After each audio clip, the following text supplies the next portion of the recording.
Ilang linggo na rin po ang ating usapan dito sa Metro Manila, lalo-lalo na, ay tungkol doon sa NCAP. Ano ba ibig sabihin ng NCAP? Ito yung Contact Apprehension Policy.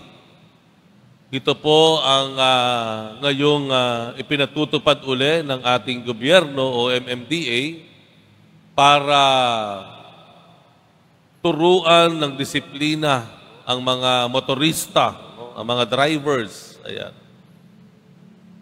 Gumagamit po ito ng mga CCTV, mga high definition na camera. At gumagamit na rin ito ng artificial intelligence para ma-monitor, ma-apprehend yung mga kamote, sabi nila, mga kamote sa kalsada, mga wala ng disiplina. Dahil alam naman po natin na nagiging gubat na jungle, ang mga kalsada natin, at dumadami na rin po yung mga sakuna o aksidente na sana ay maiiwasan. Bagamat maganda po ang layunin ng gobyerno, pero marami pong tanong dyan. Maraming tanong at yun ang mga unang naging problema.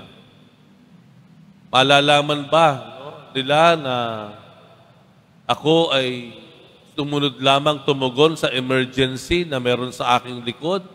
Kaya ako tumuloy-tuloy kahit red light, yung traffic light?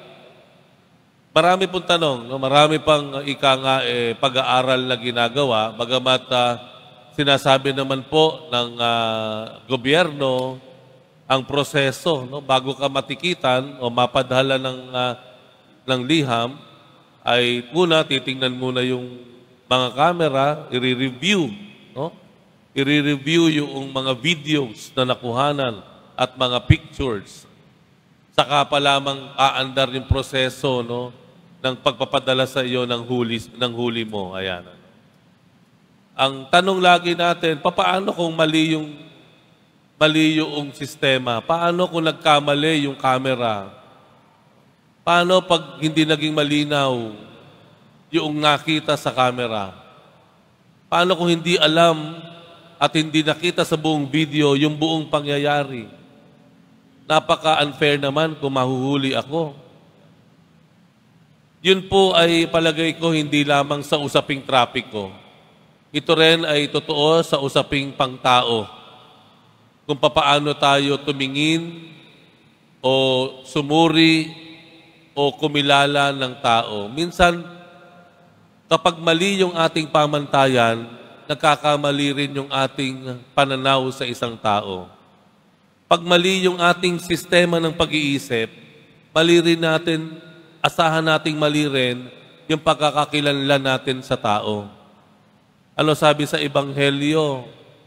Sa Ebanghelyo, tayo ay binabalaan ng Diyos na sa pagiging mapaghatol natin sa ating kapwa. Yung judgmental po ba? Masyado tayong mabilis humusga sa ating kapwa.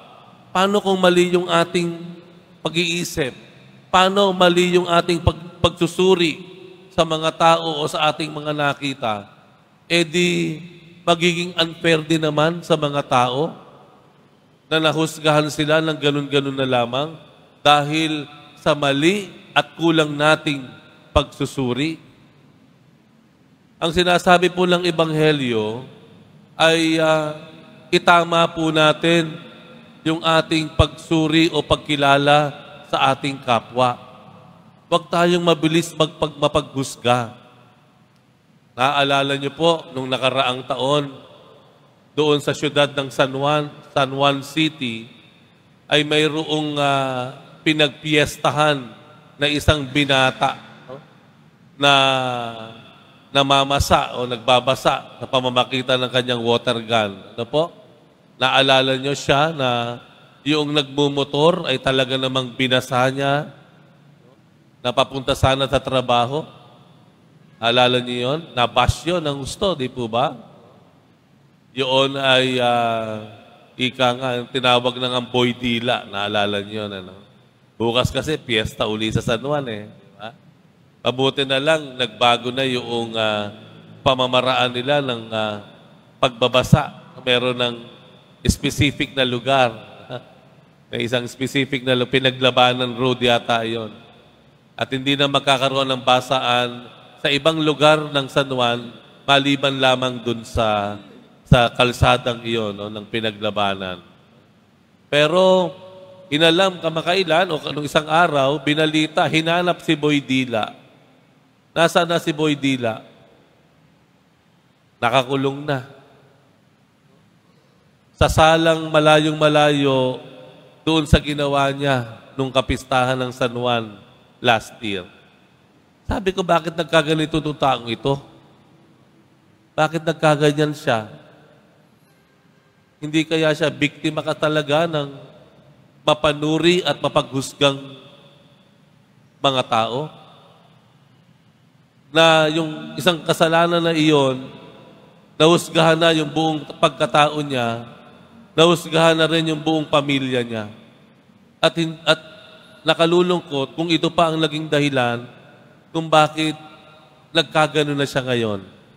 Nakakulong na. Alam po ninyo, ito po'y nakakalungkot sa atin, mga Pilipino. Masyado tayong mapaghusga. Nakakalungkot po. Mapaghusga tayo, ang bilis nating maghusga. Ang bilis natin pong patawan ng kaparusahan yung mga tao.